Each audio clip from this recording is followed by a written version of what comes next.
Kapag pinag-uusapan ang mga halimaw sa mitolohiyang Pilipino, palaging bida ang aswang, tikbalang, manananggal, at kapre. Pero teka, paano naman ang isa sa pinaka-weird pero pinaka-nakakatakot na halimaw na maaaring nandyan lang sa tabi mo? Pero hindi mo nakikita.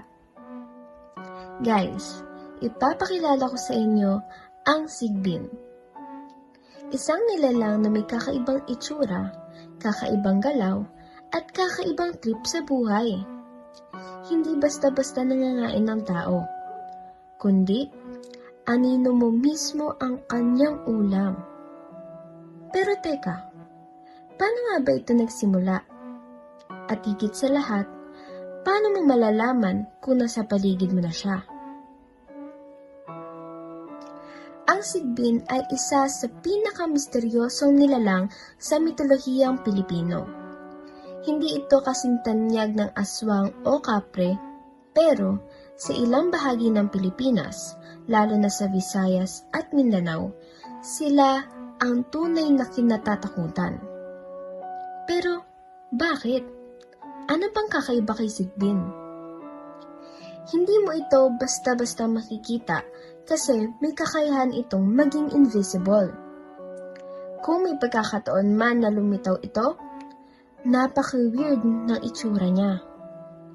At higit sa lahat, hindi siya katulad ng ibang halimaw na basta lang nangangain ng tao. Kinakain niya ang anino mo. Imaginein mo to. Naglalakad ka sa gabi. May ilaw sa likod mo kaya may anino kang malinaw nakikita sa sahig. Tapos, biglang unti-unti itong nawawala. Pero, nandyan ka pa rin. Ang pinaka-weird sa sigbin ay ang hindi pare-pareho ang paglalarawan ng mga nakakita rito. Ayon sa iba't ibang bersyon, ganito ang posibleng itsura niya. Malaaso o malakambing ang katawan. Pero, hindi mo sigurado kung may lahi siyang reptile dahil ang balat niya ay parang tuyo at magaspang. May malalaking tenga na parang pamaypay. At minsan, ginagamit niya pa ito parang kamay na pumapalakpak. Mahaba ang buntot, parang latigo, at ginagamit itong sandata. Naglalakad ng paatras, kaya ang bakas ng kanyang paa ay parang palayo kahit papunta siya sa'yo. Mind-blowing, di ba? May pulang mga mata na parang laging galit sa mundo, o kaya naman parang laging gulat sa presyo ng bigas. At dahil madalas siyang hindi nakikita, minsan malalaman mo lang na may sigbin kapag biglang bumaho ang paligid. Isa sa mga pinaka-iconic na katangian ng sigbin ay ang kanyang signature smell. At hindi ito yung pabangong mabango ha. Kapag may sigbin sa paligid, mapapansin mo ang isang amoy na parang pinaghalo-halo. Hinulog na to yung isda sa ilalim ng ref at hindi nakita ng ilang linggo. Basang medyas na tinago sa aparador at hinanap lang matapos ang isang buwan. Public CR sa palengke na walang tubig at may sira ang flush. Bahong hindi mo alam kung galing sa kanal, patay na daga, o expired na pagkain sa kusina. At ang pinakamasaklap, wala kang makikitang pinagmumulan ng baho.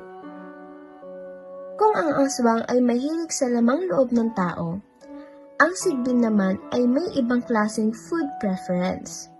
Hindi siya literal na kumakain ng katawan ng tao, kundi anino mo ang iniinom niya. Paano niya ito ginagawa?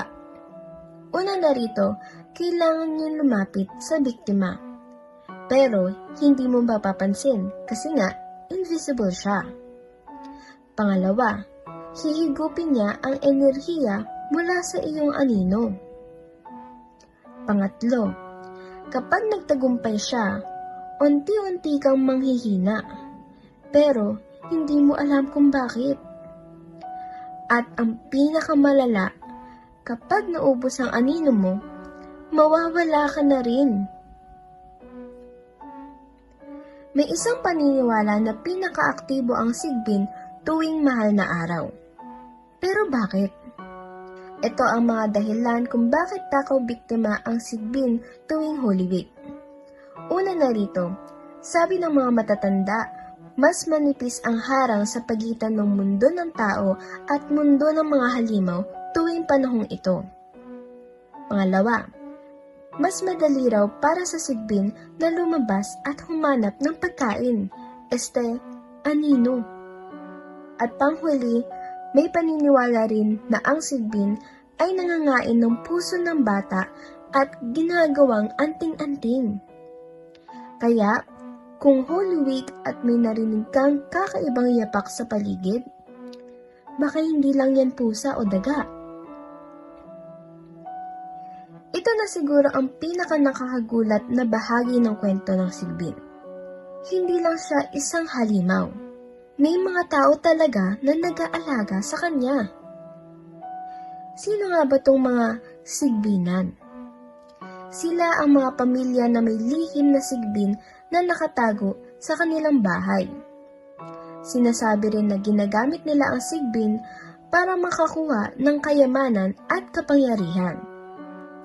At ang sigbin daw ay pinapalaki sa isang garapon o banga at pinalalabas lang kapag kailangan ng swerte ng ibang tao. Ibig sabihin, may mga taong yumayaman dahil sa sigbin? Isa sa mga pinaka-nakakaintrigang tanong tungkol sa sigbin ay kung ito ba ay isang nilalang mula sa alamat o isa talagang hindi pa natutuklasang hayop na nagkaroon lang ng misteryosong reputasyon. Sa paglipas ng panahon, maraming teorya ang lumitaw tungkol sa pinagmulan ng sigbin.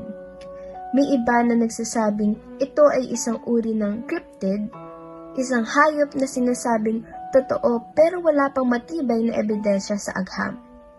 Para itong Bigfoot ng Pilipinas pero mas malapit sa lupa at mas mabaho. Ito ang mga posibleng paliwanag sa sigbin. Una na rito, isang kakaibang uri ng musang o civet. Dahil nocturnal ito, baka napagkamalan lang itong kakaibang halimaw. Pangalawa, isang exotic pet na nakawala.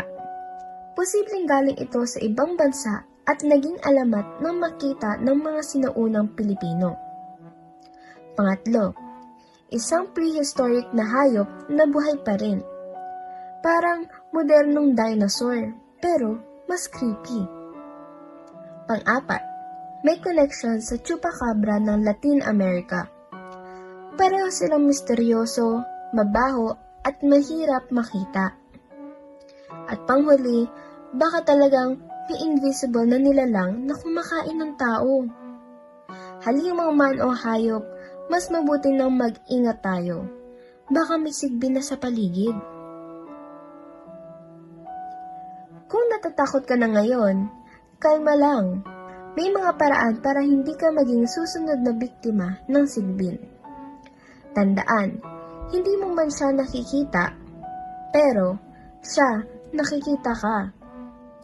Ito ang mga pro tips para makaiwas sa sigbin. Una na rito, huwag gumala mag-isa sa dilim. Kung hindi may iwasan, siguraduhin mong may ilaw o kasama kang hindi mo gustong mawala, kasi baka siyang unang kunin. Pangalawa, kung may naamoy kang sobrang baho out of nowhere, magdasal ka na. Ang sigbin ay hindi mahilig sa air refreshener.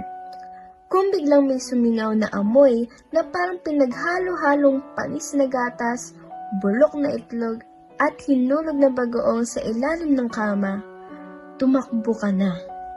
Pangatlo, bantayan ang anino mo. Baka may humihigop na rito. Laging tignan kung kumpleto pa ang anino mo. Kapag napansin mong unti-unti itong nawawala, huwag mo nang hintayin na maubos pa. Baka pati ikaw sumunod. Pang-apat, maging mapanuri sa mga kakilala mong biglang yumaman. Baka may sigbin sila.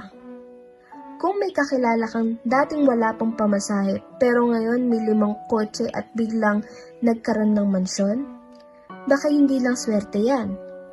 Baka may alaga siyang sigbin na nagnanakaw ng yaman ng iba.